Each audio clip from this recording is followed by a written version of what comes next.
Uy! Malapit nang maluto ah. Ayan oh. Ayan mga guys, kitang-kita nyo naman ang native na manok.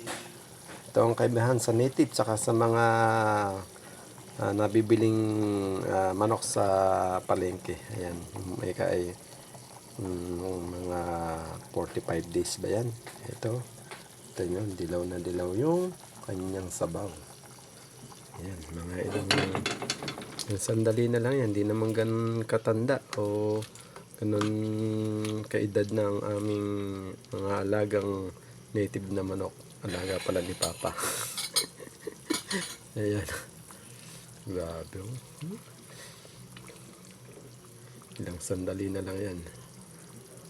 Malalasap na natin ang native na manok. Naku. Grabe.